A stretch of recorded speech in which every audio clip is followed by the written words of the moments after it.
사무엘상 21장. 다윗은 사울 왕을 피해 달아난 도망자가 되어 제사장 아히멜렉을 찾아갔습니다. 왕의 사위이지만 살해 위협을 받으며 홀로 자신의 생명을 지켜야 하는 다윗은 제사장을 통해 위로받고 싶은 마음과 하나님의 도우심을 소망했을 것입니다. 우리가 이 세상을 살면서 겪는 여러 가지 어려움 앞에서 우리는 어디로 도망가야 할까요? 여러분이 다윗이라면 어디로 피하시겠습니까? 물론 제사장이 얼마나 큰 도움이 되겠습니까? 그러나 하나님의 사람이요 중보자의 역할을 감당하는 제사장에게로 간 것은 그곳에 성막이 있기 때문입니다. 다윗은 하나님의 도우심을 믿었고 항상 하나님을 의지했습니다. 환난 날에 피할 곳, 그곳이 진정한 나의 처소가 되어야 할 것입니다. 도망자 다윗은 먹을 것을 구했습니다. 한 나라의 군대 장관이요 왕의 사위가 떡을 구걸하는 형편에 처하게 된 것입니다. 제사장은 자신이 취해야 하는 떡을 다윗에게 줍니다. 이 떡은 하나님께 드려진 떡입니다. 성막 안에는 떡상이 있고 그 떡상에는 떡이 12개가 항상 놓여 있습니다. 12는 이스라엘의 12지파의 수를 상징하며 또한 떡은 예수 그리스도를 상징합니다. 신약 성경은 떡으로 오신 예수 그리스도를 여러 곳에서 밝히고 있습니다. 떡은 생명의 양식입니다.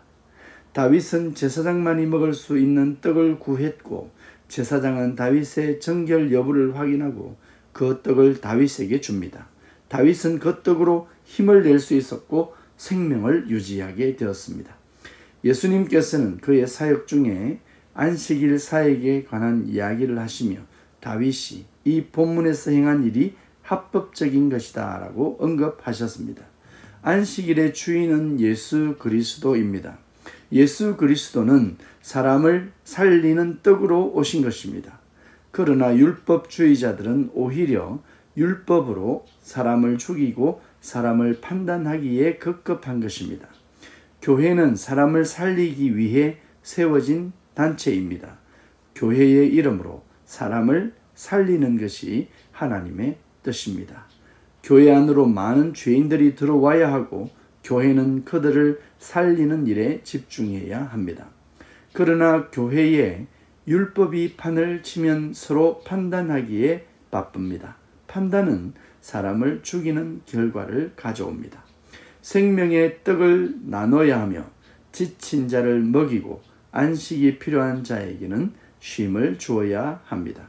그리고 바른 말씀이 선포되어 죄인이 회개하고 돌아오며 변화를 받고 새롭게 되어야 할 것입니다. 예수님은 다윗의 일을 기록한 이 본문을 통해 결론을 내리십니다. 제사보다 자비라는 것입니다. 마태복음 12장 7절에 나는 자비를 원하고 제사를 원하지 아니하노라 하신 뜻을 너희가 알았더라면 무죄한 자를 정죄하지 아니하였으리라 라고 했습니다.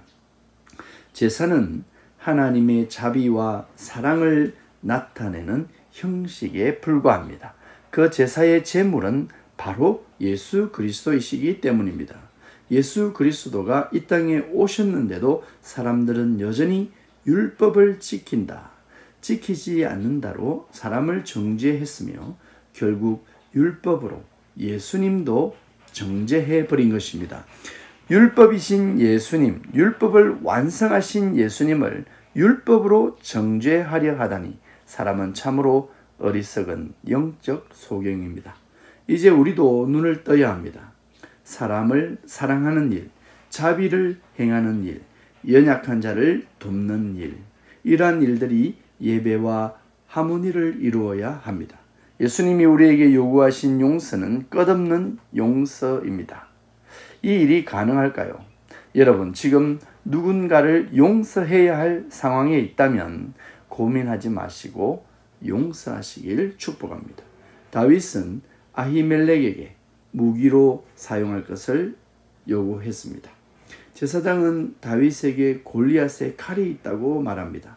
어린 다윗이 골리앗을 죽일 때 사용한 골리앗의 칼을 성막에 보관하고 있었던 것입니다.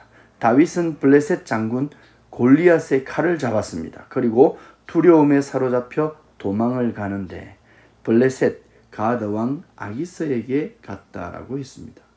블레셋은 적인데 왜 하필 그곳으로 도망했을까요? 가드 왕 아기스는 다윗과 사울 왕의 갈등을 아는 듯 했습니다. 다윗은 그러한 사실이 드러난 것이 자신의 약점이 될 줄 알고 갑자기 미치광이처럼 행동합니다. 다윗은 미친 사람처럼 행동했고 침을 흘리며 연기를 했습니다. 군대 대장 다윗, 골리앗을 단번에 죽인 그 용감함은 어디 가고 너무나도 나약한 모습을 보이고 있습니다. 이것이 사람의 모습이고 우리 사람의 한계일지 모르겠습니다. 이런 행동은 다윗의 지혜라고 보기보다는 다윗의 약점을 보는 듯합니다. 다윗이 다시 하나님을 더욱 깊이 의지하길 바랍니다. 도망자이기도 하고 무기도 필요하지만 하나님의 도우심을 구하는 것이 우선되어야 할 것입니다. 골리앗이 그 칼을 가지고 나올 때 다윗은 만군의 여호와의 이름으로 나아갔습니다. 그러나 본문에서는 다윗이 그 골리앗의 칼을 의지했고 이스라엘의 적인 블레셋으로 도망했습니다. 또한 그 이방 사람들 앞에 이스라엘의 왕이 미치광이가 되어야 했습니다. 누군 다윗의 지혜와 연기에 박수를 보내는지 모르겠습니다. 하나님을 의지하지 않고 하나님의 도우심이 없다면 우린 결국 침을 흘리며 나를 지켜야 할지도 모르겠습니다. 하나님 앞에서 항상 당당하게 살아갑시다. 어떠한 환경이 나를 무너지게 해도 하나님의 도우심을 기다리는 당신이 되시길 축복합니다. 마라나타.